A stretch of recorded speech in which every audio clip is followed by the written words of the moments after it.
TikTok ban या bank, America चीन की डील से बढ़ती हलचल। ट्रंप बोले रिश्ते मजबूत हैं, जिनपिंग से होगी सीधी बात। टिकटॉक पर संभावित बैन को लेकर अमेरिका में महीनों से जारी घमासान अब एक नए मोड़ पर पहुंचता नजर आ रहा है।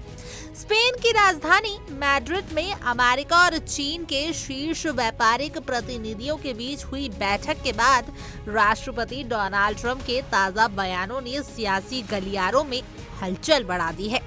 ट्रंप ने न सिर्फ बैठक को बहुत अच्छी करार दिया, बल्कि एक ऐसी कंपनी का जिक्र भी किया जिसे बचाना अमेरिका के युवाओं के लिए बेहद जरूरी बताया गया।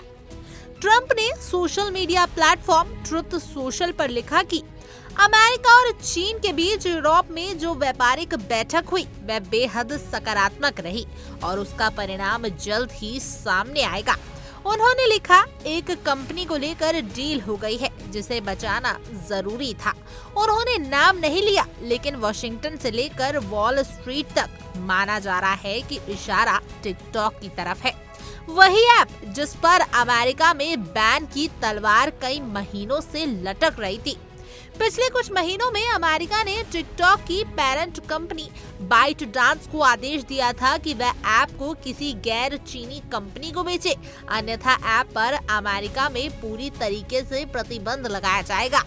डेडलाइन पहले ही 3 बार बढ़ाई जा चुकी है और अब 17 सितंबर की तारीख आखिरी मानी जा रही थी, लेकिन ट्रंप के इस हालिया बयान के बाद कयासों का बाजार गर्म है कि शायद एक बार फिर आखिरी वक्त पर कोई समाधान निकलाए। मैड्रिड के पालिसो डे सांता क्रूज में हुई इस उच्च स्तरीय बैठक में अमेरिका की ओर से ट्रेजरी सेक्रेटरी स्कॉट बेसेंट और चीन की तरफ वाइस प्रीमियर हे लिफेंग मौजूद थे।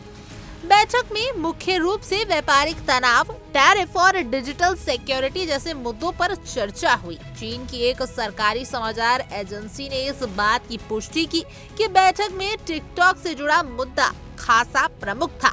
हालांकि इंडिया डेली इस बात की पुष्टि नहीं करता है। स्पेन सरकार ने भी दोनों देशों की बातचीत की पुष्टि करते हुए कहा कि ये वार्ता बुधवार तक जारी रहेगी और अभी कई स्तर की बातचीत बाकी है। ट्रंप ने इस पूरे घटनाक्रम के बीच एक और चौंकाने वाली घोषणा की कि वे इस शुक्रवार को चीन के राष्ट्रपति जिनपिंग से सीधी बातचीत करेंगे। ट्रंप ने कहा, हमारे रिश्ते अब भी बेहद मजबूत हैं। मैं शुक्रवार को शी जिनपिंग से बातचीत करूंगा। ये बयान ऐसे समय में आया जब अमेरिका और चीन के बीच तकनीकी और व्यापारिक मसलों पर लगातार तनाव बना हुआ है। टिकटॉक को लेकर अमेरिका में माहौल काफी गंभीर है।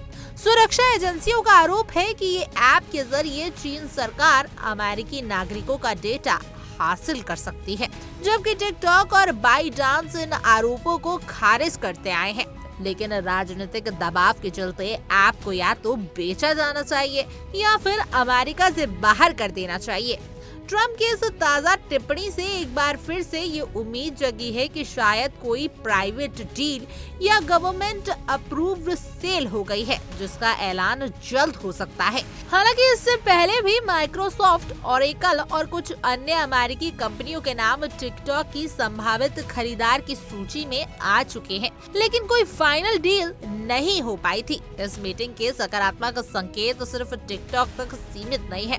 अमेरिका और चीन के बीच व्यापारिक टैरिफ को लेकर भी कुछ नरमी दिखाई गई है।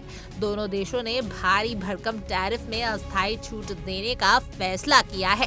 अब चीन की ओर से टैरिफ 30% और अमेरिका की ओर से 10% पर लाया गया है।